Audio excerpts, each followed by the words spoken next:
चलो let's begin.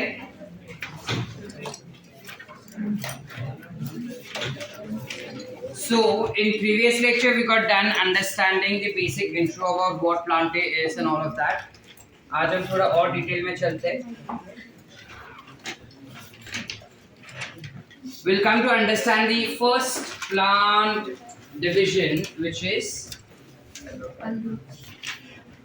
Halophyta. What is Halophyta? Algae. So we'll understand about algae right now. Now when we talk about algae as such, इसके काफी सारे पहले properties होंगे जो हमें देखने होंगे. So जब algae के properties का बात करें, सबसे पहले where do you find algae growing very commonly? Moist area में, right? So it can be growing on moist soil या फिर wooden logs, है ना. गीली मिट्टी पे वो ग्रो हो सकता है या फिर वो गीले लकड़े पे भी ग्रो हो सकता है. Yes or no? Apart from that, or they can be aquatic in nature. जब हम बता रहे हैं कि वो aquatic होता है, मतलब it can be found in fresh water, marine water, or it can also be found in brackish water. What do we understand by the term brackish water? Brackish water क्या होता है?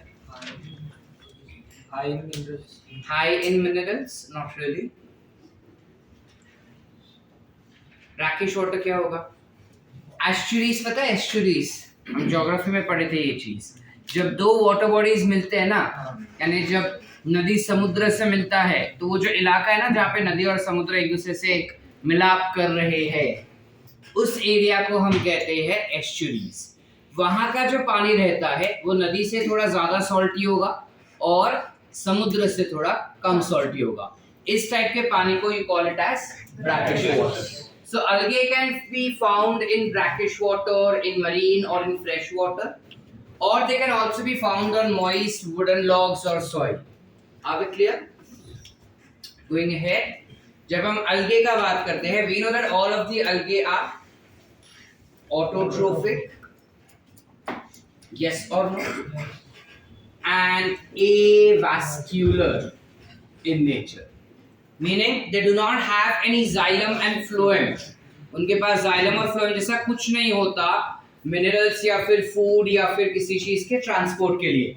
तो उनके अंदर ट्रांसपोर्टेशन कैसे होगा? सो transportation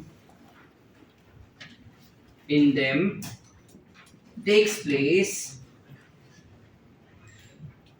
by something called as cellular diffusion.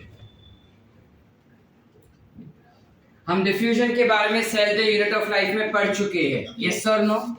Diffusion is what? Movement of substances from higher concentration to lower concentration. So यहाँ पे भी जब हम बात कर रहे हैं कि जो ट्रांसपोर्टेशन होगा सब्सटेंसेस का, वो सेल्यूलर डिफ्यूजन से होगा. तो एग्जैक्टली कैसे हो रहा है? एक सेल के अंदर अगर कोई न्यूट्रिएंट है जो उसने बाहर एनवायरनमेंट से लिया है, वो केमिकल इसमें ज्यादा होने की वजह से और इसमें कम होने की वजह से इस सेल से इस सेल में डिफ्यूज होगा. तो बिना जाइलम और फ्लोएम के कुछ इस तरीके से पूरे प्लांट के पास चीजें जाती है. Are we clear? Apart from that, being thallophyta, pretty obvious their body is thallus in nature. Correct? And apart from that, when we talk about algae as such, उनके पास कोई रूट, स्टेम, लीफ होंगे नहीं. ठीक है? इस वजह से वो जो उसके सबस्ट्रेटम पे भी चिपकते हैं ना, यानी किसी भी सॉइल पे या किसी भी सब्सटेंस पे जब वो चिपकते हैं, तो वो उसके थैलस बॉडी का जो फ्लैट सरफेस रहेगा, उसी फ्लैट सरफेस से वो चिपक जाएगा आसानी से. And generally it creates slippery image. That means वो स्टिकी हो जाता है जब पानी ज्यादा मिल जाएगा तब. ठीक है? और बिना पानी के वो ड्राई होके मर जाएगा. Simple logic. Apart from that, अलगे का जब बात करें, अगर वो ऑटोट्रोफिक है तो it will have chloroplast present in it. जब क्लोरोप्लास्ट का बात करते हैं, इसके पास अलग अलग टाइप के क्लोरोप्लास्ट होते हैं, अलग अलग शेप के क्लोरोप्लास्ट। टाइप माने अलग अलग शेप के क्लोरोप्लास्ट होते हैं। It can have Oval shape chloroplast, it can have spherical in shape, it can be disc in shape, it can be cup shape, it can be ribbon shape, etc. ऐसे अलग अलग shape के अलगे हो सकते हैं। Are we clear? They can be living in symbiotic association or asymbiotic association. अगर symbiotic association है उसके पास, तो दो टाइप के सिम्बायोटिक एसोसिएशन हो सकते हैं। एक, it can have symbiotic association with fungi, और it can have symbiotic association with the animal fur. अगर फंगाई के साथ उसका एसोसिएशन दिख रहा है तो उसे हम क्या कहेंगे? You have an example of lion. Animal के साथ होने वाला होता है sloth bear. Now what exactly sloth bear? हमने मंगूस, पता है mongoose? Have you seen mongoose? Real life में नहीं, मतलब ऐसा इमेज वगैरह में देखा है कभी? घूस देखा है? घूस चूहा वाला घूस, ठीक है? हाँ, छछूंदर which has a long mouth, जो काटने के लिए रहता है ना? हाँ, सांप को खाता है। हाँ वही सांप जिसे खाता है, सांप को जो खाता है वो नहीं। मैं मंगूस का बात ही नहीं कर रहा, घूस का बात कर रहा हूँ। घूस रैट। तो ये जो चलो गेटिंग बैक, तो ये जो घूस रहता है ना, इतना होता है घूस। ये जो स्लॉथ बेयर होता है ना, थोड़ा ज्यादा बड़ा होता है, कुछ इतना। ये जो स्लॉथ बेयर होते हैं उनके ऊपर फर होता है, और उस फर के ऊपर अलगे ग्रो हो जाता है। ये अलगे जो स्लॉथ बेयर के फर के ऊपर ग्रो होता है, वो सिम्बायोटिक एसोसिएशन दिखाता है। तो सिम्बायोटिक एसोसिएशन में दोनों एक दूसरे को हेल्प करना चाहिए, है ना? तो अलगे क्या हेल्प करेगा स्लॉथ बेयर को? It will provide nutrients to the sloth bear, ठीक है? जो खुद खाना बना रहा है वो खाना उसको देगा, और स्लॉथ बेयर इसको क्या देगा? स्लॉथ बेयर जो है वो अलगे को शेल्टर देगा प्लस न्यूट्रिएंट्स प्रोवाइड करेगा। Are we clear up till here? Yes. Any doubts so far? So that's how you find the association between animal fur and algae. इसके अलावा जब हम अलगे का बात करते हैं, इनके पास when you talk about their stored food, अब क्योंकि वो ऑटोट्रोफिक है तो खाना तो बनाएगा ही, और खाना बना के स्टोर करेगा। जब वो खाना बना के स्टोर करता है तो अलग अलग फॉर्म में स्टोर कर सकता है, या तो वो स्टार्च के फॉर्म में स्टोर कर सकता है, या तो कोई दूसरा food material like alcoholic sugar called as mannitol के फॉर्म में स्टोर कर सकता है वो उसे, या फिर it can store in the form of laminarin etcetera. ये अलग अलग फॉर्म्स है जिसमें वो उसका खाना स्टोर कर सकता है, ठीक है? Every algae will have two cell walls. They tend to contain two cell wall. एक outer cell wall होता है और एक inner cell wall होता है। एक चीज ना दिमाग में गांठ बांध के रखो, बाहर से हम चाहे कितने भी चकाचक होके अलग अलग चेहरे दिखाए, अंदर से तो हम सेम ही रहने वाले हैं। यस और नो? तो अलगे में भी सेम चीज होता है, दो सेल वॉल्स होता है, एक बाहर वाला सेल वॉल, एक अंदर वाला सेल वॉल। बाहर वाला सेल वॉल जो रहता है उसका वो अलग अलग केमिकल से बनाया जा सकता है, या अलग अलग केमिकल्स उसमें दिखाई देंगे, लेकिन अंदर वाला cell wall will always be composed of cellulose, no change in that. चले आगे। Any doubts? अलगे का जो बात करेंगे we come for its reproduction, कि ये रिप्रोडक्शन किस प्रकार कर पाता है। अच्छा, उसके पहले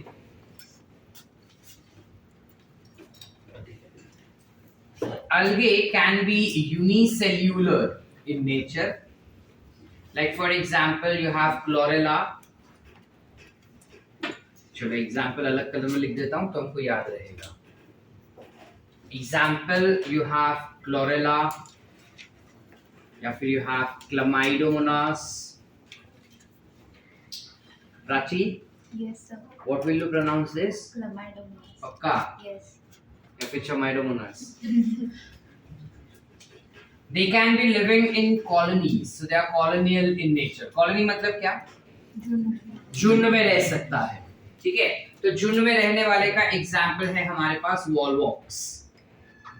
वॉलवॉक्स जो होता है वो झुंड में रहता है। कैसे झुंड में रहेगा? तो उसका कॉलोनी कुछ ऐसा दिखता है अपने को।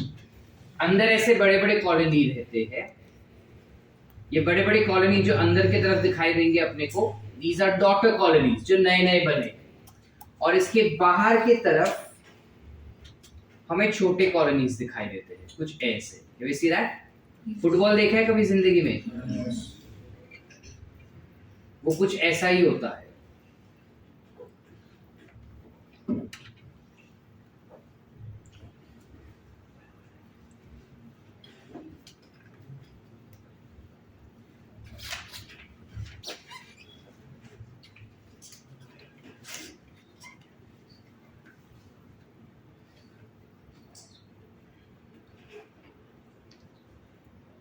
कुछ ऐसे रहेगा, ठीक है? ये जो छोटे छोटे कॉलोनीज हमको यहाँ पे दिखाई दे रहे हैं, कैन यू सी दिस चिंटू चिंटू कॉलोनीज? दीज चिंटू कॉलोनीज आर पेरेंट कॉलोनी। समझ पा रहे? और अंदर वाला ग्रीन कलर का जो कॉलोनी दिखाई दे रहा है अपने को, बड़ा वाला, that becomes the daughter colony. Are we clear? ये किसका कॉलोनी बनाया मैंने? वॉलवॉक्स का, ठीक है? वॉलवॉक्स की कॉलोनी को हम सिनोबियम कहते हैं। क्या कहेंगे? Synovium. ठीक है? their colony will be called as synovium. Are we clear up till here? इसके अलावा they can be filamentous in shape.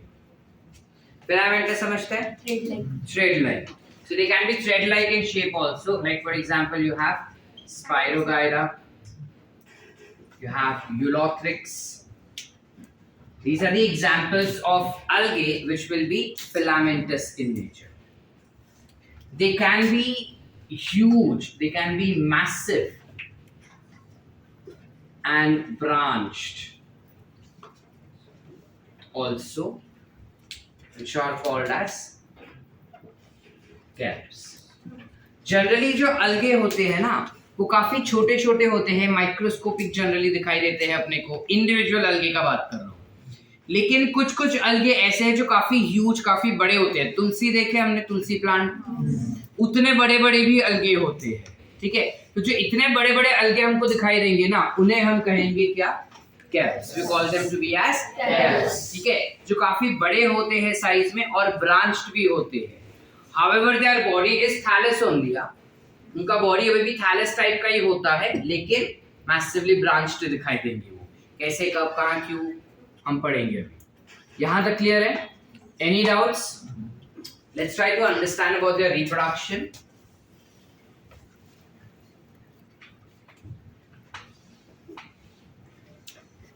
Now, when we talk about the reproduction of algae, अलगे जो रहेगा वो वेजिटेटिव प्रोपगेशन अपने को दिखाएगा एज यूजुअल। तो जब हम बात करेंगे वेजिटेटिव प्रोपगेशन का, वीपी इज वाइस प्रिंसिपल नहीं। So when we talk about vegetative propagation, generally it tends to do that by fragmentation, ठीक है? मोस्टली वो सिर्फ फ्रैगमेंटेशन दिखाता है, बडिंग, बाइलरी फ्यूजन जैसा कुछ नहीं होता उसके पास। इसके अलावा एसेक्सुअल रिप्रोडक्शन भी वो दिखा सकता है। जब वो एसेक्सुअल रिप्रोडक्शन दिखाता है तब वो एसेक्सुअल स्पोर्स बनाएगा। तो एसेक्सुअल स्पोर्स में it can produce something called as zoospore, नाम तो सुने होंगे, which are packed in a specialized structure called as zoosporangia। यानी जो स्पोरेंजियम होता है ना, जिसके अंदर छोटे छोटे स्पोर्स रहेंगे। स्पोरेंजियम पता है अपने को? बचपन में फंगस के लिए पढ़े थे, ब्रेड मोल्ड्स में ऐसा कुछ डायग्राम बनाए थे हम, याद आ रहा है? जिसमें ऐसा डॉट करते थे एंड देन वो फूट गया तो अंदर से बाहर निकलता है। वो राउंड वाले को हम स्पोरेंजियम कहते थे, ठीक है? यहाँ पे भी कुछ वैसा ही स्पोरेंजिया रहता है, लेकिन क्योंकि उसमें ज़ूस्पोर्स रहेंगे हम उसे कहेंगे ज़ूस्पोरेंजिया। आप क्लियर? और ज़ूस्पोरेंजिया है, ज़ूस्पोर जो है, जरा बताओ कि ये मोटाइल होगा या non motile? Very good, these are motile. Which fungus has capability of production of zoospore? Phycomycetes. इसके अलावा, if not this, it can also produce aplanospore as asexual spore. ये जो aplanospores रहेंगे, these will be what? Motile या non-motile? These are non-motile. Are we clear? Yes or no, बेटा? Yes. चलो, इसके अलावा you can have sexual spores also. Actually sexual spore produce करने वाले कुछ cells होते हैं जिसे हम कहते हैं sexual cells. ये जो sexual cells रहेंगे they can be of three types जो हम already पढ़ चुके हैं. It can be isogamous. Isogamous काय असतात? Same type of gamete, identical, male और फीमेल एग्जैक्टली सेम दिखाई देते हैं, सेम शेप सेम साइज, दोनों या तो मोटाइल हो जाएंगे, either both of them are motile or both of them are non-motile. Are we clear?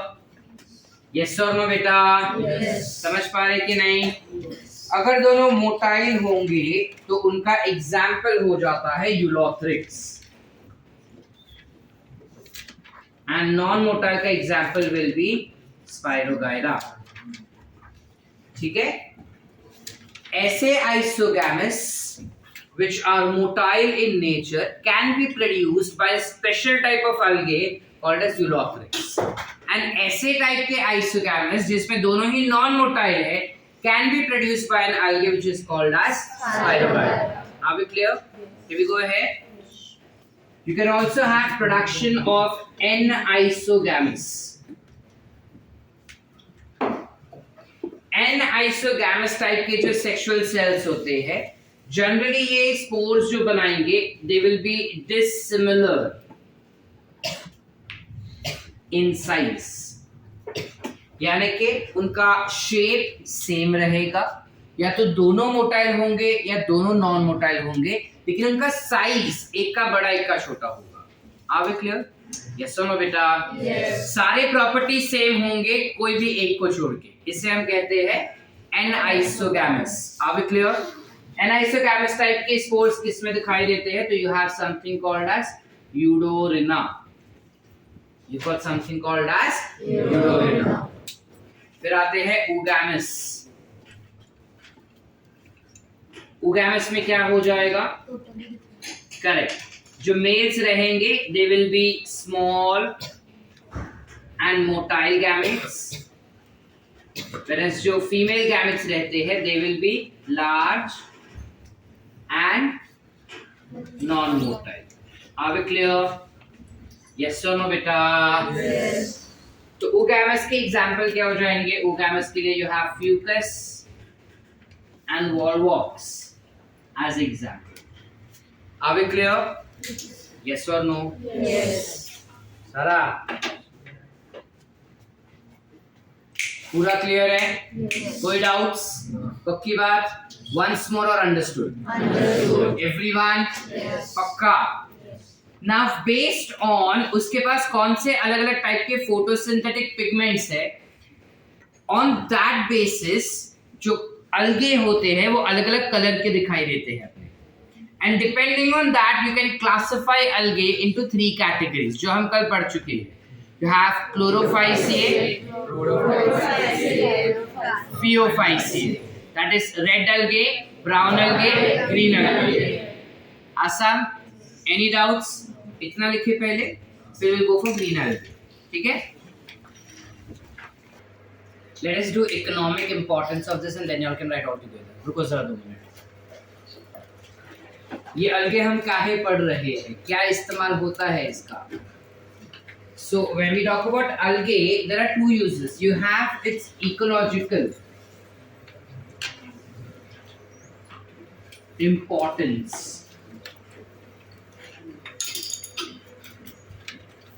What is their ecological importance? Ecology यानी परिसरमध्ये त्याचं काही खूप योगदान आहे. काय ते योगदान त्याचं परिसरमध्ये? सबसे पहले इज दैट जो अलगे होता है, कहा जाता है कि इस धरती पे जितना कार्बन डाइऑक्साइड फिक्सेशन होता है, ठीक है, कार्बन डाइऑक्साइड फिक्सेशन मतलब क्या? हमें पता है that you have conversion of carbon dioxide into glucose by plants, yes और नो? दैट मीन्स हवा में जितना ज्यादा कार्बन डाइऑक्साइड रहेगा उतना हमारे लिए बुरा है, लेकिन प्लांट्स के लिए मजेदार चीज है. तो जितना भी कार्बन डाइऑक्साइड हवा में से ग्लूकोज में कन्वर्ट किया जाता है बाय प्लांट्स, उसमें से 50% is done by algae. So 50% of CO2 fixation on Earth या फिर biosphere is done by algae. और जब algae ये fixation करता है, by default it tends to release oxygen molecule. और जब वो ऑक्सीजन रिलीज करता है, it helps in dissolving that oxygen in water for all aquatic animals and plants. Aquatic animals और प्लांट्स जो रहेगा वो हमेशा ऑक्सीजन को पानी के अंदर डिसॉल्व फॉर्म में एब्जॉर्ब करता है. तो उस पानी के अंदर ऑक्सीजन को डिसॉल्व करवाने का काम कौन करेगा? अलगे. ठीक है, so it helps in solubilizing oxygen. It basically solubilizing and providing oxygen to aquatic animals. इसके अलावा हम पैसे भी कमा सकते हैं. So what are the economic importance?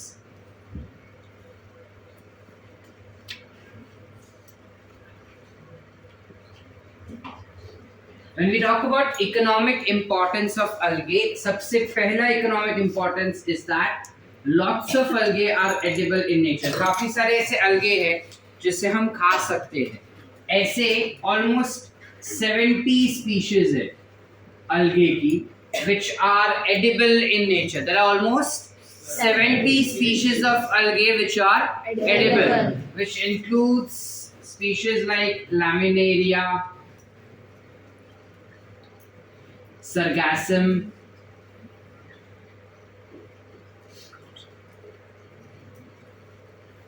Porphyra. These are few examples of these 70. Are we clear? अरे यार, Yes. हाँ कि नहीं? हाँ.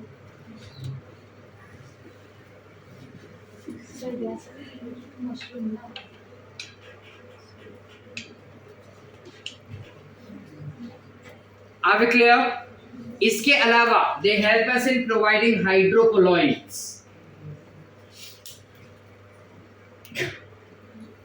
हायड्रोकोलॉइड्स काय असतात? मॅजिक बॉल्स माहिती आहे? Yes. लहान साबुदाणे सारखे छोटे छोटे दाणे असतात, त्याला पाणी टाकलं तर ते फुगून येतात, ट्रान्सपरंट क्रिस्टल लाईक जेली जैसा. माहिती की नाही? Yes. ओके नाही? Yes. Yes. बेटर. उसे हम हाइड्रोकोलॉइड कहते हैं. ठीक है, जो भी पार्टिकल जैम या फिर जेली बनाते हैं, जब एक पाउडर आता है जिलेटिन पाउडर, माहिती है क्या है? तो जिलेटिन पाउडर को तुम पानी में डालो, टप टप टप टप करो, वो पूरा पानी को एब्जॉर्ब कर लेता है और फूक के जेली बन जाता है. तो that is also an example of hydrocolloid. जो भी केमिकल पानी को अपने अंदर स्टोर करके सेमी सॉलिड बन जाता है उसे हम कहेंगे. एग्जांपल क्या हो जाएंगे यहाँ पे? तो एक हाइड्रोकोलॉइड है जिसे हम कहते हैं कैराजीन. Carrageen is a hydrocolloid which is obtained by red algae.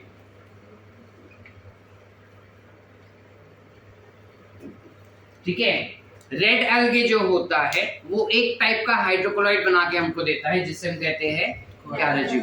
फॉरन कैराजीन. दूसरा होता है अल्जिन which is produced by brown algae. Brown algae tends to produce a particular hydrocolloid which is called as algae. अब काफी बार ना बच्चे कंफ्यूज हो जाते हैं कि कौन सा रेड algae बना रहे हैं, कौन सा ब्राउन algae बनाता है, याद नहीं रहता। क्या याद रखने का कि कार रेड कलर की होती है। कौन सी कार? कौन से कलर की होती है? हाँ हाँ। So carotene car will be produced by red algae. बाकी जो बच गया वो ब्राउन algae। आसान कि नहीं? हाँ कि नहीं? इसके अलावा एक और हाइड्रोकोलॉइड होता है जिसका नाम है अगार अगार। नाम तो सुने होंगे, सुना है अगार अगार? ऐसा किसी भी किराने की दुकान पे जाना, किराने की दुकान को मराठी क्या म्हणतात मला माहित नाही, किराने की दुकान सेम, चलो गुड, सुखी हूं मैं इस किराने की दुकान में जाने का, उसको बोलने का अगार अगार से पाउडर क्या तो देना तुम्हारा। कहाँ काम लगता है ये सर? ये जाम, जेली, आइसक्रीम, ये मैंने भी सुना ही, तूने रहेगा तो मैंने भी नहीं सुना प्रिजर्वेटिव में यूज होता है। ठीक है, इसके अलावा जो बैक्टीरियाज रहते हैं ना, उसको अगर मुझे आर्टिफिशियली ग्रो करना रहेगा, like for example if Siddhayani is not well and she is been suspecting और शी इज बीन लाइक, उसको डॉक्टर ने बोला कि प्रोबेबली तेरे को बैक्टीरियल इन्फेक्शन है, तो वो जानना चाहते हैं कि कौन सा बैक्टीरिया इन्फेक्ट कर रहा है मेरे बॉडी को, तो वो उसका ब्लड डोनेट करेगी ना, donate as in blood test करवाएगी।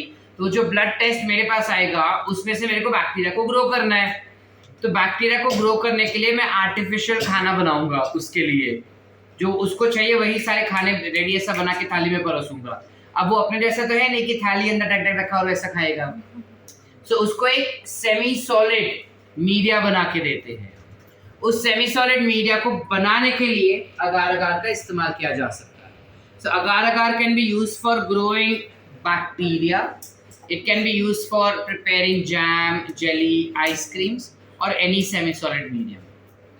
ठीक है, ये किस में से बनाते हैं? तो ये भी रेड अलगे ही बनाता है, लेकिन दो टाइप के रेड अलगे, ग्रासिलेरिया एंड जेलीडियम। ये दो ही रेड अलगे हैं जो अगार अगार बना सकते हैं, इसके अलावा और कोई अलगे नहीं है जो अगार अगार बना पाएंगे। अब क्लियर? मैथ्स के कॉलम में तुमको आ सकते हैं ये सब। चलो आगे, फिर आता है लास्ट में which is SCP, that is nothing but single cell protein। अब ये क्या होता है? सिंगल सेल प्रोटीन क्या होता है? लेट्स से श्रुति मेरे पास आई और बोलती कि सर मेरे को ना भारी मात्रा में डेफिशिएंसी है प्रोटीन का, क्या करूं मैं? तो ऑब्वियसली डॉक्टर हो के क्या करेंगे, कोई प्रोटीन की गोलियां देंगे कि भाई खा, है ना? अब क्या मैं उसको बोलूंगा चना खा प्रोटीन मिलेगा, डू वी से दैट? या केले खाओ प्रोटीन मिलेंगे, कैल्शियम मिलेगा? नहीं ना, एग खाओ, फिश खाओ, नहीं बोलते, बिकॉज उसके बॉडी में प्रोटीन का डेफिशिएंसी इतनी मात्रा में हो चुका है कि ये एग, फिश वगैरह खाने से उसको नहीं मिटेगा। वो 1 किलो का एग या फिश खाएगी ना, तब जाके उसको एक गोली जितना प्रोटीन बन के मिलेगा उसके बॉडी में, और इतना डेफिशिएंट है उसका बॉडी प्रोटीन के लिए कि उसको वो गोली मैंने हर रोज खाने को बोला है। हर रोज 1 किलो का मच्छी तो वो खा नहीं पाएगी, पैसा भी नहीं और बॉडी भी नहीं वैसा उसका। यस और नो बेटा? Yes. So in that case हम गोली बना के देते हैं उसको। ये गोली जो होती है वो एलोपैथिक गोली होती है, ये हमको पता है। Do you know that Ayurvedic, allopathy, homeopathy, allopathic गोली will always have side effect in longer run. तो इसका ऑल्टरनेटिव ऑप्शन क्या हो जाएगा कि हम इस टाइप के अलगे को ग्रो करें जो यूनिसेल्युलर होते हैं। ये क्या करते हैं? बहुत भारी मात्रा में प्रोटीन अपने सेल के अंदर बनाते हैं, और इसको तुम कहीं पे भी ग्रो कर सकते हो। मतलब कचरे के ऊपर ग्रो कर दो तुम, वो ग्रो हो जाएगा। तुम गीला लकड़ा लेके ग्रो करो, वो ग्रो हो जाएगा। तुम पानी रखो तो भी वो ग्रो हो जाएगा। कोई भी पानी रखो, सादा पानी, दूषित पानी, मड़ वाला पानी, वो ग्रो हो जाता है। पूरी तरह से ग्रो हो जाने के बाद मैं उसको स्क्रैप करके ड्राई कर सकता हूँ। ड्राई करने के बाद उसका पाउडर बनाते हैं। उस पाउडर को या तो तुम पानी के अंदर मिक्स करके as a juice you all may drink, और उसका गोली बना के भी खा सकते हैं। ये जो पाउडर या जो गोली हमने खाया ना, वो एक यूनिसेल्युलर ऑर्गेनिज्म था जिसमें से प्रोटीन हमने एक्सट्रैक्ट किया और हम खा रहे। यस और नो? समझ रहे कि नहीं? Yes. तो इस टाइप के ऑर्गेनिज्म को हम कहते हैं सिंगल सेल प्रोटीन। समझ पाए कि bouncer? This single cell protein is said to be favourite food of space travellers, यानी जो स्पेस में जाते हैं ना वो हमेशा इसको साथ में रखते हैं। ऐसा क्यों? क्योंकि उनको प्रोटीन चाहिए बॉडी में, और प्रोटीन दाल चावल में से मिलता है ना, तो दाल तो वो ऊपर लेके नहीं जाएंगे, उड़ेगा ना, जीरो ग्रेविटी, तो नाक का नाक में जा सकता है। So instead they take these गोलियां जो डायरेक्ट। द ब्लड उसको जो साइड इफेक्ट होता है, किसका? वो एस्ट्रोनॉट्स जो लेके जाते हैं ना, उसका साइड इफेक्ट भी होता है ना। क्यों? ये तो नेचुरल प्रोडक्ट है। होता है, क्यों? मैंने देख लिया था। इसका नहीं। Of course, the other packed food when they take up, they might get spoiled and they still have to eat because they don't have option, और वो side effect करेगा। ये नहीं करता। ठीक है? क्लियर है? कौन से अलगे को हम यहाँ पे इस्तेमाल कर सकते हैं as an example? So example over here will be chlorella, spirulina, etc. These are the two best examples that we can think of for single cell proteins. Any doubts? Clear है? तो ये सारे उसके इकोनॉमिक इंपॉर्टेंस हो गए, ये ecological importance हो गया। ठीक है? With that general intro of algae is what we've completed. We'll go ahead with green algae next. ठीक है?